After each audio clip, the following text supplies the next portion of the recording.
हे twelfth ही स्वागत है आप सभी का इस चैनल पे। तो आज का जो हमारा लेसन होने वाला है वो है लॉ स्प्रिंग, जिसकी ऑथर है एनी जंग। तो इन्होंने ना एक बुक लिखी जिसका नाम इन्होंने दिया स्टोरीज ऑफ स्टोलन चाइल्डहुड, और इसी बुक का एक एक्सेप्ट एनसीईआरटी ने हमारी क्लास 12th की फ्लेमिंगो बुक में डाल दिया ताकि हमें उससे कुछ सीख मिल सके। और सबसे इम्पॉर्टेंट बात कि वो हमारे लिए इस लेसन से क्वेश्चन तैयार कर सके हमारे बोर्ड एग्ज़ाम्स के लिए। तो चलो हम भी तैयारी करते हैं उन्हीं क्वेश्चंस की ताकि हमें अच्छे मार्क्स मिल सकें। तो देखो, आपको ना स्टोरीज ऑफ स्टोलन चाइल्डहुड से ही समझ में आ गया होगा कि इस बुक में ऐसी कहानियाँ दी गई होंगी जिसमें बच्चों का बचपन उनसे छिन जाता है या खो जाता है या किसी तरह से वो अपना बचपन एंजॉय नहीं कर पाते हैं। और यही मीनिंग ना लॉ स्प्रिंग की भी है। और ये क्वेश्चन आपसे पूछा जा सकता है कि इस चैप्टर के टाइटल की मीनिंग को एक्सप्लेन कीजिए। तो आपको क्या करना है ना, आपको सिंपली स्प्रिंग को कनेक्ट कर देना है चाइल्डहुड से। स्प्रिंग का सीज़न कैसा होता है आपको पता ही होगा। सबसे पहले आपको ये तो पता है ना, स्प्रिंग एक सीज़न होता है।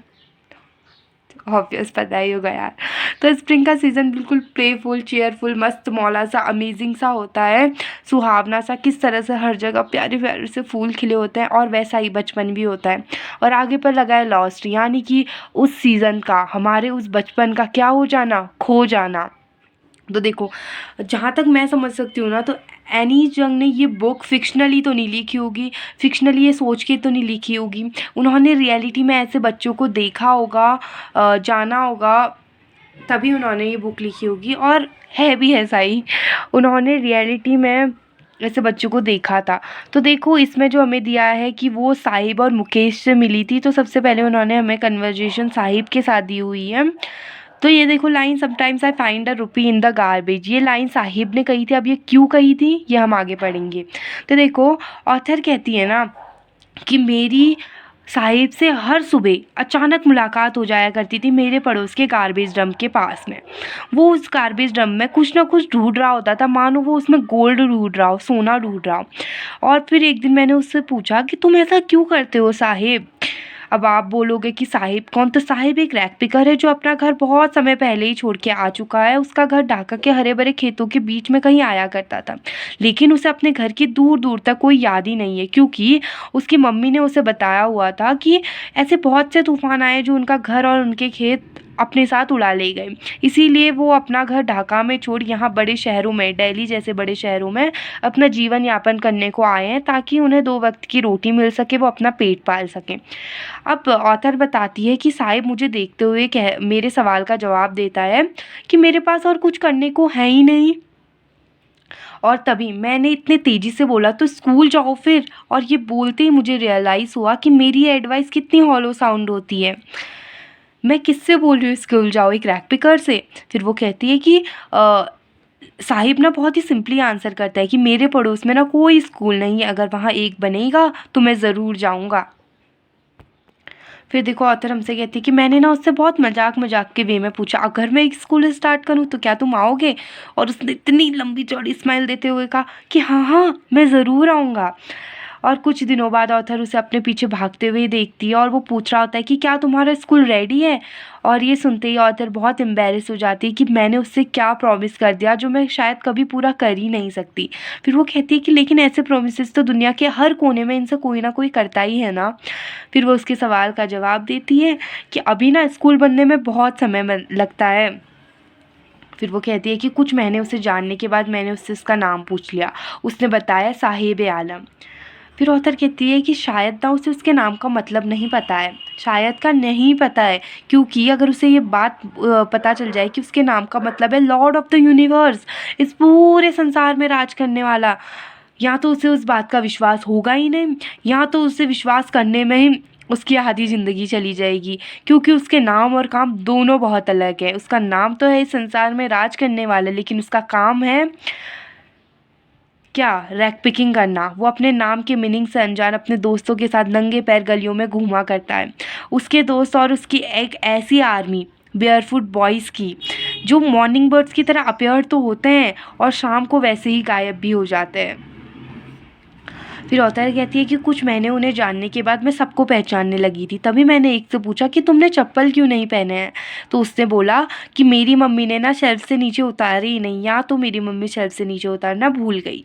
तभी उन्हीं में से दूसरा कहता है कि अगर इसकी मम्मी नीचे उतारती भी ना तो इन्हें पहनता नहीं, ये उन्हें फेंक देता। जिसने खुद नॉन मैचिंग शूज़ पहने हुए थे, एक पैर में रेड तो एक पैर में वाइट।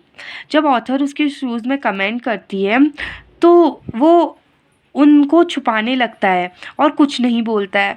फिर ऑथर कहती है कि उन्हीं में से एक दूसरा बोलता है आई वॉन्ट शूज़, मुझे शूज़ चाहिए, जिसने शायद अपनी लाइफ में आज तक कभी भी ना ही चप्पल्स पहने थे ना ही शूज़, वो अपनी लाइफ भर नंगे पैर ही चला होगा।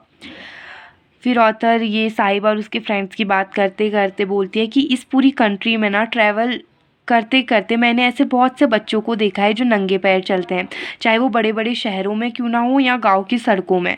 और वो उसका एक्सप्लेनेशन क्या देते हैं पता है, वो ये कहते हैं कि ये कोई पैसों की कमी नहीं है, ये उनकी परंपरा है नंगे पैर चलना। ऑथर इतनी आश्चर्य हो जाती है ये बात सुन के कि ये कैसा एक्सक्यूज़ हुआ अपनी गरीबी को छुपाने का। फिर ऑथर ये बताते बताते बोलती है कि मुझे ना एक और आदमी की स्टोरी याद आई जो उद्दीपिका था, जिसने मुझे बताया था कि जब वो छोटा बच्चा था ना तो वो जब भी अपने स्कूल से आया करता था तो वहीं पास के पुराने मंदिर के पास रुका करता था जहाँ उसके पापा पुजारी थे। वो वहाँ पर थोड़ी देर के लिए रुकता और भगवान से प्रे करता कि उसे एक शूज़ का पेयर मिल जाए। और 30 साल बाद जब ऑथर उसी टाउन उद्दीपी में और उसी मंदिर में वापस जाती है जो अब पूरा वीरान हो चुका था, मतलब वहाँ वो 30 साल पहले जैसी चहल पहल नहीं थी, लेकिन वहीं बैकयार्ड में अब एक नया पुजारी रहने लगा था, जहाँ पर रेड और वाइट कलर की प्लास्टिक चेयर्स रखी हुई थी। और वहाँ पर एक यंग बॉय आता है जिसने ग्रे कलर की यूनिफॉर्म पहनी थी, शॉक्स पहने थे और इवन शूज़ भी पहने थे। वो बहुत ही हाफता हाफता थका हारा अपने स्कूल से लौटता है और अपना स्कूल बैग फोल्डिंग बेड में फेंकता है। उस लड़के को देखते हुए ना ऑथर को उस 30 साल पहले वाले लड़के की प्रेयर याद आती है जिसने भगवान से की थी ना कि अगर उसे कभी भी अपनी लाइफ में शूज़ का एक पेयर मिल जाए तो वो उन्हें कभी भी नहीं खोना चाहेगा। और शायद भगवान ने उसकी प्रेयर को क्या कर लिया, स्वीकार कर लिया, यानी कि मान लिया, क्योंकि अब उस जैसे छोटे बच्चे जो कि पुजारी के बेटे हैं वो अब जूते पहनने लगे हैं। देखो ऑथर का कहने का मतलब क्या हो सकता है कि शायद उस 30 साल पहले पुजारी के बच्चों को जूते पहनने को ना मिलते हों, शायद चप्पल भी पहनने को ना मिलते हो, लेकिन अब उनकी पूरी पीढ़ी, सारे नए नए पुजारी के बच्चे अब जूते पहनने लगे हैं, ऐसा हम मान सकते हैं इसको। फिर ऑथर कहती है लेकिन अभी भी बहुत सारे लोग जैसे मेरे पड़ोस में जो रैक पिकर्स हैं ना, वो अभी भी क्या है, शूलेस है, वो अभी भी नंगे पैर चल रहे हैं। साहिब और उसके फ्रेंड्स। अब ऑथर हमें आगे की स्टोरी बताती हैं कि उनकी जो जान पहचान है ना इन बेयरफुट रैक पिकर्स के साथ, वो उन्हें सीमापुरी ले गई। अब आप इसे ऐसा मान सकते हो कि ऑथर ने ये हमें कहानी सुनाते सुनाते ऐसा कहा हो कि उनसे बातचीत करते समय, मतलब उनके बारे में जानते जानते मैं सीमापुरी गई उनका देखने के लिए, या फिर साहिब और उनके फ्रेंड्स उसे सीमापुरी ले गए होंगे ऐसा। अब देखो वो सीमापुरी के बारे में बताती है कि एक ऐसी जगह जो दिल्ली का उपनगर है, लेकिन दिल्ली से क्या है ना थोड़ा सा दूर है। और जो यहाँ पर लोग रहते हैं वो 1971 में बांग्लादेश से आए थे। वो क्या हैं, स्क्वैटर्स हैं, यानी कि बंजारे हैं। और साहिब की फैमिली भी उन्हीं में से एक है। अब ऑथर बताती है कि 1971 में सीमापुरी क्या थी, एक बंजर भूमि थी जो अभी भी है, लेकिन अब वो क्या है, खाली नहीं है। वहाँ अभी मड के स्ट्रक्चर्स बने हुए हैं, मतलब झोपड़ियाँ बनी हुई हैं जिनमें टिन के और टैरपोलिन के छत डले हुए हैं। अब टिन तो आपको पता ही है क्या है, लेकिन टैरपोलिन क्या है ना, टैरपोलिन हमारे वहाँ तो तिरपाल कहते हैं और किस किस के वहाँ कहते हैं वो भी बताना मुझे। लेकिन जिनको नहीं पता है, वो प्लास्टिक की एक लंबी सी शीट होती है, अलग अलग कलर्स में आती है और वो छत पर ढकने के काम आती है, उससे पानी लीक नहीं होता है। ठीक है। अब ऑथर कहती है इसके साथ साथ यहाँ पर अब पानी भी आने लगा है और साथ साथ में 10,000 रैक पिकर्स भी रहने लगे हैं जो यहाँ सिर्फ अभी से नहीं पिछले 30 सालों से रह रहे हैं अपने बिना किसी आइडेंटिटी, बिना किसी परमिट के साथ। लेकिन जो उनके पास एक चीज़ है वो है राशन कार्ड, जो इनका नाम वोटर लिस्ट में डाल देता है, जिस वजह से ये थोड़ा सा अनाज अपने लिए खरीद लेते हैं। अब ऑथर एक लाइन कहती है, देखो, food is more important for survival than an identity. अब ये लाइन काफ़ी हद तक सही भी है। खाने के मतलब जीने के लिए खाना ज़्यादा इम्पोर्टेंट है किसी भी पहचान से। अब ये आपसे पूछा भी जा सकता है इस लाइन को देकर कि इसे एक्सप्लेन कीजिए, तो आप क्या करेंगी? आप साहिब और जो वहाँ पर सीमापुरी में लोग रहते हैं उनका एग्ज़ाम्पल दे सकते हैं कि किस तरह से वो बिना पहचान के रह रहे हैं, लेकिन फिर भी उन्हें खाना मिल पा रहा है, तो वो अपना जीवन खाने की वजह से जी पा रहे हैं, किसी पहचान की वजह से नहीं। लेकिन अगर ये रूल हम पे लागू होता है तो देखो हमारे पास तो अभी खाना है, हम लोग जी रहे हैं, लेकिन हमारे लिए अभी पहचान ज़्यादा इम्पोर्टेंट होगी। हम लोग चाहेंगे कि हमारी भी एक पहचान हो, लेकिन उन लोगों के लिए क्या है, बिना पहचान के भी वो लोग खाने से ही अपना जीवन यापन कर ले रहे हैं। ठीक है, आई थिंक आपको समझ में आ गया होगा। मैं इतनी बातें करके इस वीडियो को थोड़ा लंबा नहीं खींचना चाहती हूँ। तो देखो हम आगे को फटाफट एक्सप्लेन करते हैं। अब ऑथर कहती है कि वहाँ पर ना जो ग्रुप ऑफ वुमेन्स थी, मैंने उनसे पूछा कि आप लोग ढाका, जहाँ पर इतने हरे भरे खेत हैं, इतने ब्यूटीफुल सी नदियाँ हैं, उस शहर को छोड़ के मतलब उस कंट्री को छोड़ के यहाँ क्यों आ गए हो रहने को? तभी उन्हीं में से एक औरत बोलती है जिसने फटी पुरानी साड़ी पहनी हुई थी, वो कहती है कि अगर जब हमें रात को भूखा पेट ना सोना पड़े, हम अपनी फैमिली को कुछ ना कुछ खिला सकें, तो ऐसी जगह रहना ज़्यादा बेहतर होगा या कि वहाँ जहाँ पर हम बहुत मेहनत करें लेकिन फिर भी हमें थोड़ा सा भी अनाज ना मिल पाए। तो फिर अब ऑथर इतना बताती है, उसके बाद वो कहती हैं कि अब वो उनके बारे में बताती है जो सीमापुरी में रहते हैं। वो बताती है कि जहाँ भी इन्हें खाना मिलता ना, ये वहाँ पर अपना टेंट गाड़ते और अपना टेम्परेरी होम बना के रहने लग जाते। टेंट गाड़ते मतलब टेंट लगाते। ठीक है, अब देखो बंजारे, आप लोगों ने भी देखा होगा कभी कभी आपके पड़ोस में ऐसे साइड रोड के साइड्स में टेंट लगे होते हैं बंजारों के। तो उसी तरह से अगर अभी उन्हें वहाँ पर खाना मिला है तो आप देखोगे कि 1 महीने बाद या कभी कभी 1-2 हफ्ते बाद वो वहाँ से गायब हो जाते हैं, क्योंकि उन्हें कोई अगली जगह अच्छा खासा खाना मिलता होगा। अब ऑथर कहती है कि बच्चे, जो उनके बच्चे हैं ना, वो उनके साथ बड़े होते हैं और साथ साथ में उनके पार्टनर बन जाते हैं उनके सर्वाइवल में। और सर्वाइवल का मतलब सीमापुरी में है रैग पिकिंग। और बहुत सालों से ये काम करते करते वो उन पे ना इस चीज़ की एक कला आ चुकी है, वो इसमें निपुण हो चुके हैं। इसीलिए जो गार्बेज है वो इनके लिए गोल्ड की तरह है। वो इनके लिए इनकी रोज़ी रोटी है, वो इनके सरों पे छत के समान है। चाहे वो छत क्या क्यों ना कर रही हो, लीक ही क्यों ना कर रही हो, लेकिन एक बच्चे के लिए ये इससे भी बहुत ज़्यादा है। और बच्चे और एल्डर्स के लिए क्यों अलग है ये हम आगे पढ़ेंगे और ये इम्पॉर्टेंट भी है। उससे पहले ऑथर बताती है कि साहिब ने ना मुझसे एक बात कही जिसे कहते समय उसकी आंखों में एक अलग सी चमक थी। उसने कहा कि I sometimes find a rupee even a 10 rupee note. देखो ये लाइन स्टार्टिंग में दी हुई थी, मैंने कहा था कि उसने ये क्यों कही, हम आगे पढ़ेंगे। तो देखो वो कहता है कि मुझे ना कभी कभी कूड़े में 1 रुपये का नोट मतलब 1 रुपये का डॉलर भी मिल जाता है और कभी कभी तो 10 रुपये का नोट भी मिल जाता है। अब ऑथर इसको थोड़ा सा एक्सप्लेन करते हुए कहती है कि जब कभी भी ऐसे लोगों को एक गार्बेज के ढेर में एक चमकता हुआ सिल्वर कॉइन मिल जाए तो ये उसे ढूंढना रुकेंगे नहीं, क्योंकि इनके अंदर एक आशा आ जाएगी इस चीज़ की कि शायद इससे कुछ ज़्यादा हमें मिल जाए। ठीक है, जैसे उन्हें 1 रुपये का डॉलर मिल गया तो ढूंढते ढूंढते शायद कभी 5 का मिल जाए, कभी 10 रुपये का नोट भी मिल जाए। तो ये ऑथर कहना चाहती है। फिर वो कहती है कि ऐसा लगता है ना मानो बच्चों के लिए गार्बेज का मीनिंग बहुत अलग है और वहीं पेरेंट्स के लिए और अलग है। तो देखो बच्चों के लिए गार्बेज का मीनिंग है एक वंडर, एक गेम की तरह है। ठीक है, और वहीं पेरेंट्स के लिए यानी कि उनके बड़ों के लिए है सर्वाइवल। बच्चे उसे ऐसा गेम देखते हैं कि अगर वो लोग वहाँ गार्बेज में गए तो मतलब गार्बेज डंप्स में कुछ ढूंढने के लिए गए और उन्हें कहीं पर एक चमकता हुआ सिक्का मिल जाए तो वो ढूंढते ही रहेंगे, उनके लिए एक मज़े की तरह है। ठीक है, और वहीं पेरेंट्स के लिए है कि उन्हें इससे क्या मिल जाए, अगर उन्हें अच्छा खासा कूड़ा मिल जाए तो वो वहाँ कंपनी में देंगे और उन्हें अच्छा खासा प्रॉफिट मिल जाएगा, या तो उन्हें कुछ से कुछ खाने को मिल जाए। ठीक है, तो मतलब सर्वाइवल है पेरेंट्स के लिए और बच्चों के लिए क्या है, एक वंडर है। अब ये चीज़ आई थिंक आप समझ गए होंगे और ऐसा क्वेश्चन पूछा जाए तो आप कर भी लेंगे, उम्मीद कर रही हूँ मैं आपसे। अब ऑथर बताती है कि एक विंटर मॉर्निंग ना उन्होंने साहिब को अपने पड़ोस में जो क्लब है उसके गेट के बाहर देखा। वो वहाँ पर 2 यंग मैन को जिन्होंने वाइट कलर की ड्रेस पहनी हुई थी और वो टेनिस खेल रहे थे उन्हें देखा हुआ था। और उन्हें देखते देखते वो बहुत ही आराम से बोलता है, आई लाइक द गेम, ऐसे ही वो बोलता है मुझे ये गेम बहुत पसंद है। वो इतने चाव से उनको देख रहा होता है ना। और फिर तभी ऑथर वहाँ जाती है तो वो उनसे बोलता है कि मैं ना कभी कभी इस क्लब के अंदर भी चले जाता हूँ, और ये जो गेटकीपर है ना, ये मुझे झूला भी झूलने देता है। फिर ऑथर की नज़र ना उसके शूज़ में पड़ती है। वो बोलती है कि साहिब ने ना खुद टेनिस शूज़ पहने हुए थे जो बहुत ही अजीब से लग रहे थे उसके डिस्कलर्ड शर्ट और शॉर्ट्स में।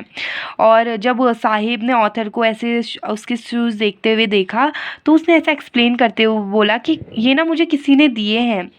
फिर ऑथर कहती कि मुझे ऐसा लगता था ना, मुझे ऐसा लगा मानो कि वो किसी अमीर लड़के ने, अमीर घर के बच्चे ने, या हम कह सकते हैं जो बहुत ही वेल फैमिली है, उनके बच्चे ने ना मना कर दिया होगा लेने से, मतलब फेंक दिए होंगे, या तो उसे ये पसंद नहीं आए होंगे, या तो फिर यहाँ कहीं पर शूज़ में एक छोटा सा होल होगा जो उसे परेशान कर रहा होगा। लेकिन ये छोटा सा होल साहिब को परेशान नहीं कर रहा है, क्योंकि देखो जो इंसान नंगा पैर चला है अपनी पूरी ज़िंदगी, अगर उसे ऐसे होल वाले शूज़ भी मिल जाए तो उसके लिए क्या है, ड्रीम कम ट्रू है, उसके सपने का सच हो जाना है। लेकिन जो गेम वो देख रहा था ना इतनी चाव से, वो उसके आउट ऑफ रीच है, वो नहीं खेल सकता कभी। अब ऑथर कहती है एक और सुबह मैंने साहिब को देखा, वो मिल्क बूथ को जा रहा था तभी और उसके हाथों में एक स्टील का कैनिस्टर था। तभी मैंने उसे रोका और पूछा तो उसने मुझे बताया कि वो जो रोड के नीचे टी स्टॉल है ना, मैं अब वहाँ पर काम करने लगा हूँ और मुझे इसके 800 रुपये मिलते हैं और मेरे तीनों टाइम्स के मील है ना वो फ्री हैं। तभी ऑथर ने पूछा क्या तुम्हें ये जॉब पसंद है। उसका फेस को देखकर ऑथर को ये समझ में आ चुका था कि नहीं, क्योंकि उसके फेस में जो केयरफ्री लुक पहले था जब वो रैक पिकिंग करता था वो अब नहीं है, क्योंकि जो स्टील का कैनिस्टर था वो ज़्यादा भारी फील हो रहा था उसके प्लास्टिक बैग से, जो वो पहले अपने कंधे में बहुत ही आराम से कैरी कर लेता था, क्योंकि वो जो बैग था वो उसका था। अब जो वो कैनिस्टर है वो उस आदमी का है जिसका वो टी शॉप है। मतलब साहिब अब खुद का मास्टर नहीं रहा। इन शॉर्ट देखो, क्यों, क्योंकि अब वो क्या है, एक सर्वेंट बन चुका है, वो टी शॉप के मालिक का एक सर्वेंट बन चुका है। तो वो जो कहेगा उसे उसके अकॉर्डिंग चलना पड़ेगा। उसे 4 बजे जाके मिल्क बूथ से दूध लाना होगा, या तो करेक्ट 7 बजे जाके मिल्क बूथ से दूध लाना होगा। लेकिन अगर जब वो रैक पिकिंग करता था तब क्या था, वो उसका मन चाहे तो वो सुबह जा सकता था, अगर ना चाहे तो वो दिन में जा सकता था, कभी कभी शाम को भी जा सकता था, क्योंकि वो उसके उसके मन के अकॉर्डिंग है, वो कभी भी जा सकता है। ठीक है, तो यहाँ पर ये है कि किस तरह से साहिब का बचपन उससे छिन चुका है। जब वो रैक पिकिंग करता था तब भी उसका बचपन उससे छिन चुका था वैसे तो, लेकिन उस टाइम पे वो थोड़ा इन्जॉय तो कर रहा था, वो अपने दोस्तों के साथ घूम रहा था, वो अपना मनचाहा कर रहा था। लेकिन जैसे ही वो टी स्टॉल में काम करने लगा, वो अब किसी का सर्वेंट हो चुका था, वो किसी के अंडर काम करने लगा था। अब उसे उसके कहने पे चलना था। अगर उससे कहीं पर अब कोई गलती भी हो जाए तो उसके लिए भी उसे डांटा जाएगा, शायद उसे मारा भी जाए। ठीक है, अब ये तो साहिब की स्टोरी थी कि किस तरह से उसका बचपन उससे खो गया। अब हम मुकेश के बारे में पढ़ते हैं। तो देखो यहाँ पर एक लाइन दी गई है, I want to drive a car. ये जो लाइन है मुकेश ने कही है। अब देखो उसने क्यों कही, ये अभी हम आगे पढ़ते हैं। अब ऑथर कहती है कि ना मुकेश को खुद का मास्टर बनना था, वहाँ साहिब ने तो अपनी मास्टरशिप छोड़ दी, लेकिन यहाँ मुकेश को अपना खुद का मास्टर बनना था। उसने ऑथर से कहा कि उसे मोटर मैकेनिक बनना है। तब ऑथर ने पूछा कि तुम्हें कुछ पता है कार्स के बारे में। तो उसने बोला तो मैं सीख लूँगा ना कार चलाना। बिल्कुल ऑथर की आंखों में आंखें डालते हुए बोला उसने ये बात। और ऑथर को उसका ये सपना ना उसके शहर फिरोजाबाद की गलियों में धूल पड़ी हो ना वैसा लग रहा था। जो उसका शहर है फिरोजाबाद, वो सिर्फ बैंगल्स के लिए फेमस है। वहाँ पर हर एक दूसरी फैमिली बैंगल्स बनाने के काम में इंगेज रहती है, इसीलिए उसे centre of India's glass blowing industry कहा जाता है, जहाँ पर हर फैमिली ने अपनी जनरेशन्स बिता दी है ये काम करते करते, इन भट्टियों में काम करते करते, इन वेल्डिंग ग्लास से बैंगल्स बनाते बनाते। ऐसा लगता है मानो पूरी दुनिया के औरतों के लिए यही शहर फिरोज़ाबाद की शहर की हर फैमिलीज बैंगल्स बनाती है। और मुकेश की फैमिली भी ना उन्हीं में से एक थी। फिर ऑथर कहती है कि ना शायद इनमें से किसी को ये बात नहीं पता है कि बच्चों से इन ग्लास इन ग्लास की चीज़ों से, इन गरम गरम भट्टियों में, इतने हाई टेम्परेचर्स में, इन डिंगी सेल्स में, जहाँ पर ना ही हवा आती है, ना ही लाइट आती है, काम कराना एक इलीगल है। और अगर ये कानून को बात पता चल जाए और वो यहाँ आ जाए तो यहाँ से 20,000 बच्चे निकाले जा सकते हैं जो इन गरम गरम भट्टियों में दिन दोपहर ही काम कर रहे हैं, जिनसे उनके आंखों की रोशनी के खो जाने का खतरा है। फिर इतना ये ऑथर बताती हैं। फिर वो कहती है कि मुकेश की ना आंखें चमक उठी जब उसने मुझसे ये कहा कि वो मुझे अपने घर ले जाना चाहता है, जो उसने इतने प्राउडली कहा कि अपना नया बन रहा है। फिर ऑथर उसके साथ चली भी गई। तो वो कहती है कि जब मैं जा रही थी तो मुझे इतने बदबूदार लेन से पास होना पड़ा। लेन्स देखो इतनी छोटी सी, ऐसी इतनी छोटी सी क्या होती हैं, गली कह सकते हैं आप उसको, इतनी लेन्स होती हैं। और इन यहाँ पर साइड में क्या थे, गार्बेज ही गार्बेज रखे हुए थे, मतलब गार्बेज ही गार्बेज इकट्ठा किया हुआ था जो साफ ही नहीं किया गया था, और उसी से बहुत बदबू आ रही थी, ऐसा कहती है होता है। वो कहती है वहीं पर बहुत पुराने पुराने घर थे जिनकी दीवारें क्या हो चुकी थी, अजीब सी पुरानी हो चुकी थी। मतलब देखो बहुत टाइम से अगर किन्हीं दीवारों में नया पेंट ना लगाया जाए तो क्या होता है, पानी वानी की वजह से वो दीवारों का सीमेंट बाहर को निकलने लग जाता है, तो उसी क्रम्बलिंग वॉल्स कहते हैं। यहाँ पर देखो मैंने आपको दिखाया भी है, सेम ऐसा ही। और बहुत ही कमज़ोर से दरवाजे थे और ना ही खिड़कियाँ थी उन घरों पे। लेकिन जो चीज़ दिख रही थी ना, उन्हीं घरों पे बहुत ही क्राउडेड फैमिलीज़ रहती थी, चाहे वो ह्यूमंस की हो और उन्हीं गलियों में चाहे एनिमल्स की हो। फिर वो कहती है कि मुकेश एक दरवाजे के सामने रुका, और वो दरवाज़ा ना बहुत ही कमज़ोर सा आयरन का दरवाज़ा था। उसने अपने पैर से ज़ोर से लात मारी उस दरवाजे में और धक्का मार के उसे खोला। फिर वो एंटर होता है एक हाफ बिल्ड शैक में, मतलब आधे अधूरे बने हुए घर पे। आप इमेजिन कर सकते हो जब थ्री इडियट्स में रैंचो और उसके फ्रेंड्स राजू के घर जाते हैं, तो वैसा ही सीन आप इमेजिन करो कि आप मुकेश के घर जा रहे हो, और एक हिस्से में वो कटी हुई घास रखी हुई थी और चूल्हा था, ठीक है, जिसमें एक लार्ज बर्तन रखा हुआ था जिसमें क्या बन रहा था, पालक की सब्जी बन रही थी। और नीचे ज़मीन में एल्यूमिनियम के प्लेट में और आधी कटी हुई सब्जियां रखी हुई थी। और उधर पे एक कमज़ोर सी यंग वुमेन थी जो शायद शाम का खाना बना रही थी पूरे परिवार के लिए। और बिल्कुल उसकी आंखों में धुआं भरा हुआ था, और वैसे ही उसने ऐसे स्माइल किया ऑथर को देखते हुए। आंखों में धुआं से आप समझ सकते हो, देखो जब लकड़ियाँ जलाते हैं ना तो उससे धुआं आता है, तो जब धुआं आंखों में लगता है तो आंखों से आंसू आते हैं, तो वैसी भरी हुई आंखों से उसने ऑथर को देख के स्माइल किया। और वो मुकेश के बड़े भाई की वाइफ थी, कुछ ज़्यादा बड़ी नहीं थी एज में, लेकिन उसे एज अ रिस्पेक्ट वहाँ बहू कहा जाता है। पूरे घर की क्या थी, वो एक बहू थी जो पहले से एक चार्ज में थी, 3 मैंस के, एक उसके पति के, एक मुकेश के और उसके फादर के। जब वहाँ से एक बूढ़ा सा आदमी एंटर होता है तो वो टूटे फूटे वॉल के पीछे जाके अपना घूंघट अपने फेस तक लाती है, मतलब अपना फेस कवर करती है घूंघट से, क्योंकि उनकी परंपराओं के अकॉर्डिंग उनके घर की बहुओं को अपना फेस ढके रहना है अपने बड़े एल्डर्स के सामने। फिर होता कहती है तो इस केस में ना जो वो एल्डर होगा वो क्या होगा, उसका ससुर होगा, और वो बैंगल मेकिंग के काम में क्या होगा, निपुण होगा, क्योंकि उसने ये काम बहुत लंबे समय से किया होगा। और despite long years of hard labour,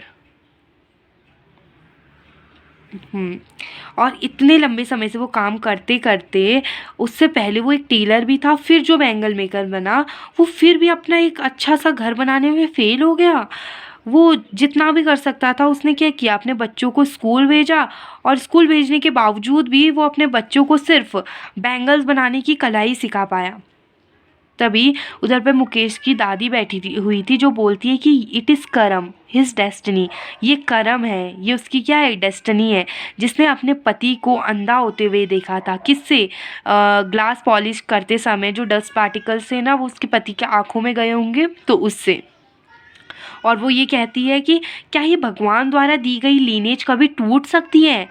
अब कैसे टूट सकती है, देखो, क्योंकि वहाँ पर ना पीढ़ी दर पीढ़ी वो वही काम करे आ रहे हैं। क्या कोई वहाँ उस घर में या उनकी फैमिलीज़ में या कहीं वहीं फ़िरोज़ाबाद में कोई भी फैमिली कोई नया काम कर सकती है। उनके कहने का मतलब ये था, क्योंकि देखो वो एक ऐसे कास्ट में पैदा हुए हैं बैंगल मेकिंग के, तो उन्होंने और कुछ नहीं देखा है, सिर्फ क्या देखे हैं, बैंगल्स ही देखे हैं, चाहे वो उनके घर पे हो, उनके यार्ड पे हो, या किसी और दूसरे के घर पे हो, किसी और दूसरे के यार्ड में हो। हर गली, फ़िरोज़ाबाद की हर गली में है तो सिर्फ बैंगल्स ही बैंगल्स हैं। और उन्हें जो भी पता है ना बैंगल्स के, सिर्फ बैंगल्स के बारे में पता है कि बैंगल्स के कलर देखो कैसे होते हैं, sunny gold, paddy green, royal blue, pink, purple, जितने भी कलर्स वो रेनबो के 7 कलर से निकल सकते हैं ना, वो सब उन्हें बैंगल्स में कलर्स मालूम है, या बैंगल्स कितने तरह के होते हैं वो उन्हें मालूम है। और यही बैंगल्स जो अनकेप्ड यार्ड्स में रखे होते हैं, बिल्कुल एक ढेर बना के रखे होते हैं, फिर इनको वहाँ से उठाया जाता है और एक फोल्ड विद हेड कार्ट में रखा जाता है, और 2 यंग मैन्स के द्वारा ऐसे धक्का दे के वो पतली सी लेन्स, जो शैंटी टाउन की पतली सी लेन है, वहाँ से निकाला जाता है।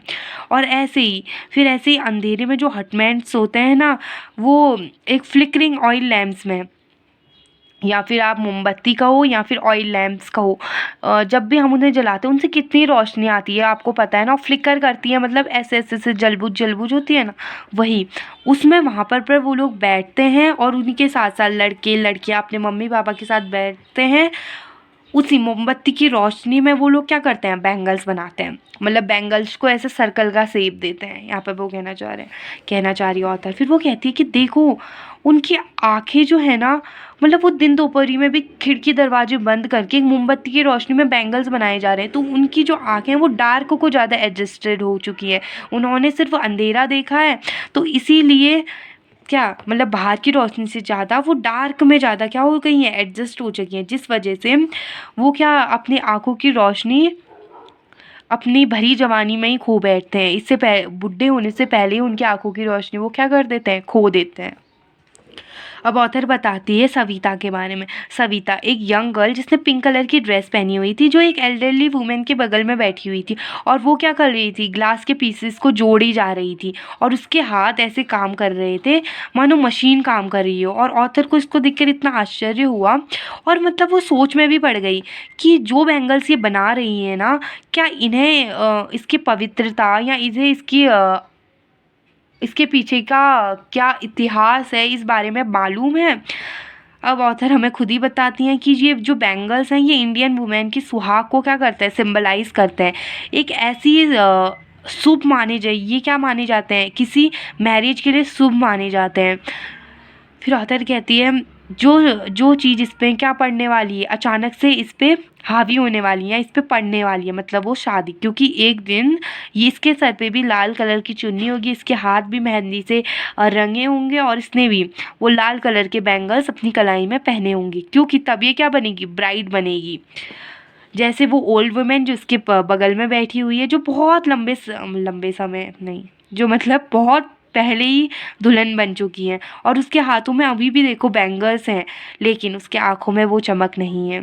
और उसने बहुत ही निराशा की आवाज़ में कहा, एक वक्त शेर भर खाना भी नहीं खाया, मतलब एक वक्त भी उसने ना पेट भर के खाना नहीं खाया है।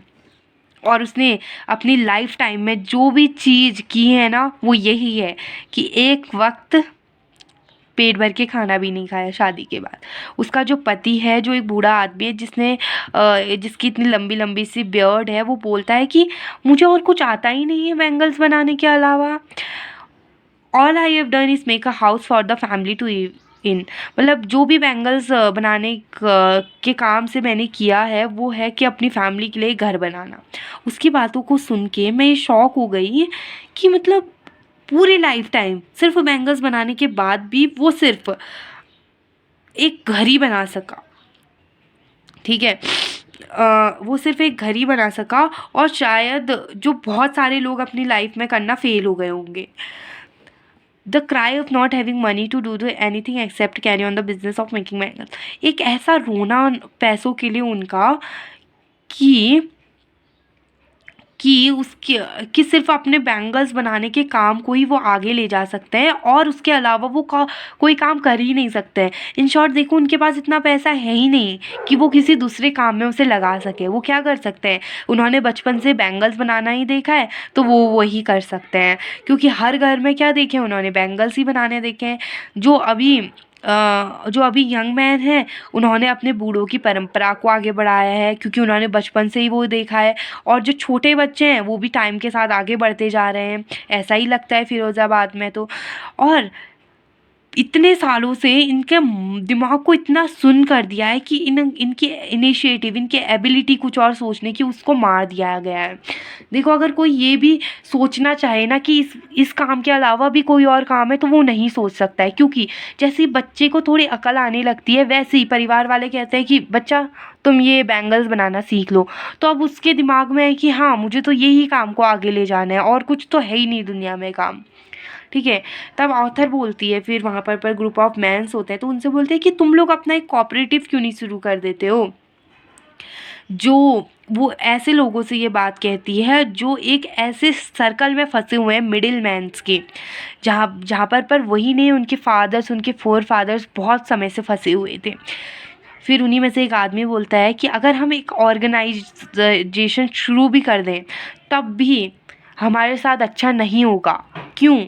देखो, कहता है कि हमें ना पुलिस द्वारा पकड़ा जाएगा, मारा जाएगा और जेल तक खींच के ले जाया जाएगा कि हम कुछ इलीगल काम कर रहे हैं। और हमारा तो कोई लीडर है भी नहीं जो इन चीज़ों को अलग नज़रिए से देखे, जो हमारी मदद कर सकें। और उनके फादर्स भी इसी चक्कर में और यही चीज़ों से थक हार के ऐसे थे, और अब वो भी अपने फादर्स की तरह थक हार के बस बैंगल मेकिंग के काम को ही आगे बढ़ाए जा रहे हैं। देखो, अब आप इसको समझे नहीं होगे, कुछ लोग ना फिरोज़ाबाद में ऐसे बैंगल्स बनाना वैसे इलीगल माना जाता है, क्योंकि छोटे छोटे बच्चे भी वही काम कर रहे हैं। इसके लिए एक परमिट वगैरह चाहिए जो उनके पास नहीं है, लेकिन जो बड़े बड़े लोग हैं, जो मिडिल मैन से शाहूकार से, इनके पास है। और ये लोग इनसे इनसे बैंगल्स बनवाते हैं, इनसे अपने दुकान में रखवाते हैं और फिर बेचते हैं, और इनको ना के बराबर पैसा मिलता है। तो ये है असली चक्कर कि ये लोग किसके, मिडिल मैन्स के एक ऐसे जाल में क्या हो चुके हैं, फंस चुके हैं, जहाँ पर इनके फादर्स बहुत टाइम से थे और वो भी थक चुके थे, और अब ये भी ऐसे ही है। अब वो बोलते हैं ये लोग ना एंडलेसली, क्या जो ये मिडिल मैन्स हैं, ये लोग ऐसे अजीबोगरीब काम करते जाते हैं। फिर ऐसे काम करते करते ये लोग गरीबी से कहाँ जाते हैं, एक लालच के उसमें आ जाते हैं और फिर वहाँ से अन्याय में खिसक जाते हैं। अब देखो, जो पुलिस मैन है ना, वो एक क्या है, गरीबी के जाल में वो भी फंसे हुए थे। फिर जब ये मिडिल मैन्स के लिए काम करते हैं तो इनको क्या करते हैं, वो पैसे मारते हैं इनके मुंह पे, तो ये वहाँ से क्या लालच में आ जाते हैं, फिर वहाँ से अन्याय में, क्योंकि ये किसके साथ अन्याय कर रहे हैं, उन गरीबों के साथ। ठीक है। अब ऑथर कहती है कि इनकी बातें सुन के ना मुझे दो दुनियाएं दिखी, एक जो इस गरीबी की जाल में फंसी हुई है, जिनमें एक कास्ट का स्टिग्मा, ऐसे धब्बा लग चुका है, क्योंकि ये उसी कास्ट में पैदा हुए हैं। एंड शायद कास्ट सिस्टम भी होगा इसमें कि ये लोग बैंगल्स बनाएंगे, उनको देंगे इस टाइप का। और जो दूसरे हैं वो हैं साहूकार, middle man, police man, keepers of law, bureaucrats और पॉलिटिशियन। ठीक है, जो इनसे ऊंचे हैं, जो इनसे ये काम करवा रहे हैं। और साथ में मिलके ना इन लोगों ने ये पूरा भार बच्चों में डाल दिया है, जो बच्चे अब उसे नीचे उतार ही नहीं पा रहे हैं, क्योंकि इससे पहले कि वो बच्चा अवेयर हो कि उसे कुछ और करना है, कि उसके दिमाग में कुछ और ख्याल आए, वो पहले ही नेचुरली एक्सेप्ट कर लेता है कि मुझे मेरे फादर की तरह यही बैंगल मेकिंग ही करना है। और अगर कुछ और उनके माइंड में भी आ गया और वो कुछ और करना चाहे, तो ये क्या उनके लिए एक डेयर की तरह है, एक डेयरिंग पार्ट है, और ये डेयरिंग पार्ट इनकी लाइफ का हिस्सा नहीं है।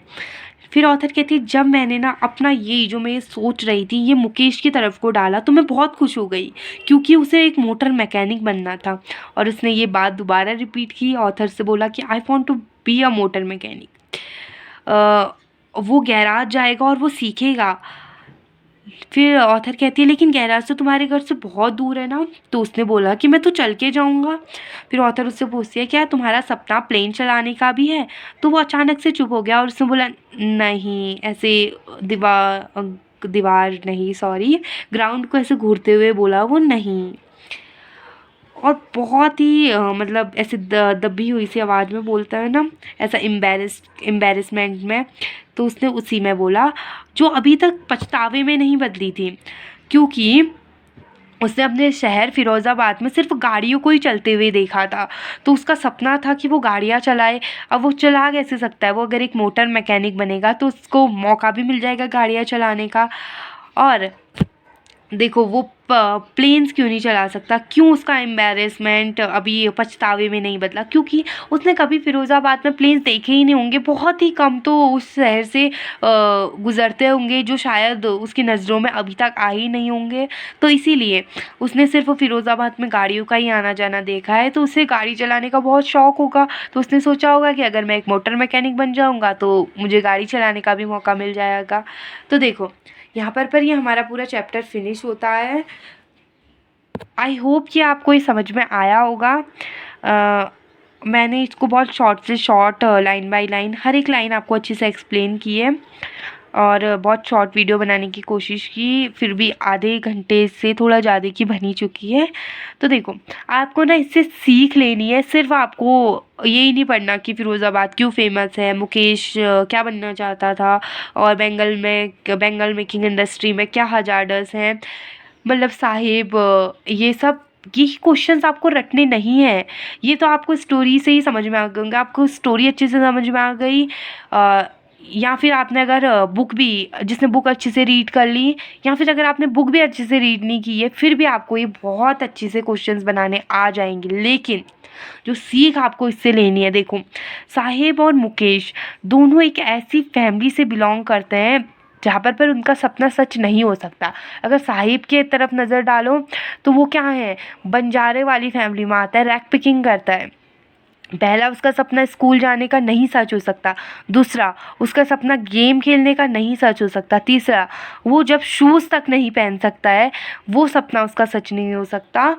और अगर आप अपनी तरफ ये चीज़ डालो ना, आपकी फैमिली ने इतनी मेहनत की कि वो आपको स्कूल पढ़ा रहे हैं, इतनी मेहनत की कि अगर आपका इंटरेस्ट किसी और चीज़ में है, डांसिंग में, सिंगिंग में, स्पोर्ट्स में, किसी और चीज़ में, एक्टिंग में, वो उस चीज़ में भी आपको आगे ले जाना चाहते हैं। ठीक है, अपनी ख्वाहिशों को मार के वो आपकी ख्वाहिशों को बड़ा कर रहे हैं। ठीक है, आपकी ख्वाहिशें पूरी हों वो चाहते हैं वो। और मुकेश की तरफ को डालो तो देखो मुकेश की फैमिली क्या है, बैंगल मेकिंग। उस पर भी वो थप्पड़ डाला कि नहीं तुझे बैंगल मेकिंग करनी है, लेकिन वो क्या कर रहा है, वो उस चीज़ से हट के कुछ नया करना चाहता है। ठीक है, अलग करना चाहता है। और ऐसा आपकी फैमिलीज़ में भी हो सकता है शायद, कि आपकी फैमिली चाहती हो कि दैट नहीं बेटा तुझे इंजीनियरिंग करनी है, डांस वांस ये कुछ अच्छा, एक्टिंग में कोई अच्छा करियर नहीं है। तो आपको भी लड़ना है, आपको भी, अगर आपका इंटरेस्ट है तो आपको उनको साबित करके दिखाना है कि हाँ मैं ये चीज़ कर सकता हूँ मम्मा, मैं ये चीज़ कर सकती हूँ पापा। ठीक है, एंड अगर आप मुकेश और साहिब को डिफ्रेंशिएट करो तो देखो साहिब ने अपनी कंडीशन को, अपनी सिचुएशन को एक्सेप्ट कर लिया और वहाँ मुकेश ने नहीं किया। ठीक है, ये आपसे क्वेश्चन भी पूछा जा सकता है। एंड लाइफ, मैं तो जो है ना स्टोरीज़ को एज अ लेसन ही समझती हूँ, अपनी लाइफ के लिए एज अ सीख ही समझती हूँ। और एनसीईआरटी ने आपके बुक में डाला है तो आपको एक सीख देने के लिए डाला है। देखो अगर आप फर्स्ट चैप्टर की ओर नज़र घुमाओ ना, तो वहाँ एनसीईआरटी ने पहले चैप्टर में ये कहा है कि आपको अपनी चीज़ों को कल पे नहीं डालना है। ठीक है, क्यों कहा है? क्योंकि सबकी आदत होती है, और बच्चों की तो ज़्यादा ही, कि यार कल से पढ़ूंगा, एक ही लेसन है, कल से पढ़ूंगा, एक ही ये है वो है, ऐसा करके वो कल कल कल कल कल कब बोर्ड एग्ज़ाम आ जाता है और फिर उनके परसेंटेज यूँ धड़ाम से गिरती है और फिर झटका लगता है। तो पहले लेसन से आप क्या सीखे कि आपको अपनी चीज़ कल पे नहीं डालनी है, नहीं तो फ्रेंच की तरह उस आपको भी कुछ खोना पड़ेगा, जैसे उसने अपनी लैंग्वेज खोई। और दूसरी कि आपके पेरेंट्स आपके लिए इतना कर रहे हैं जो साहिबा और मुकेश के पेरेंट्स नहीं कर सकते। ठीक है, लेकिन आपके पेरेंट्स कर रहे हैं, आपके पास है रहने को, खाने को, पीने को अच्छा खासा, सो क्यों ना आप अपने पेरेंट्स को प्राउड फील कराओ। देखो एक और चीज़ बच्चों के मन में आती है कि नहीं होती हमसे पढ़ाई, हम लोग इस चीज़ में अच्छे, हम इसी चीज़ में, लेकिन यार पास होना is important. And English, Hindi, ये जो दो सब्जेक्ट है ना, ये तो स्टोरीज़ हैं। अगर आपको और सब्जेक्ट पसंद नहीं आते, बट अब स्ट्रीम से आपको चूज़ करनी पड़ती है, आर्ट्स, साइंस, कॉमर्स, लेकिन इंग्लिश, हिंदी, ये लैंग्वेज सब्जेक्ट्स सब में आते हैं। तो आपको क्या करना है, इन्हीं से अपने परसेंटेज को इंक्रीज़ करने की कोशिश करनी है। स्टोरीज़ है, स्टोरीज़ को ऐसा सीख की तरह लेना है। जैसे आप वेब सीरीज़ देखते हो और इस रील्स वगैरह देखते हो, वैसे ही आप इसको भी पढ़ो, मज़ा आएगा, सुन लो ऐसे ही रैंडमली। तो देखो वीडियो 40 मिनट की होने जा रही है, तो मैं यहाँ पर ख़त्म करती हूँ। और मतलब मैं आपसे उम्मीद करती हूँ कि आपको मेरा पढ़ाया हुआ समझ में आया होगा, और नहीं आ रहा है, कहीं पर आपको लग रहा है कि मैंने कहीं पर गलत कहा या कुछ भी, तो प्लीज़ बताना, प्लीज़। Okay, bye. और जो यहाँ तक सुन रहा है उनके लिए तुड़ुक तुड़ुक तुड़ तारा रा रा तुड़ुक तुड़ुक।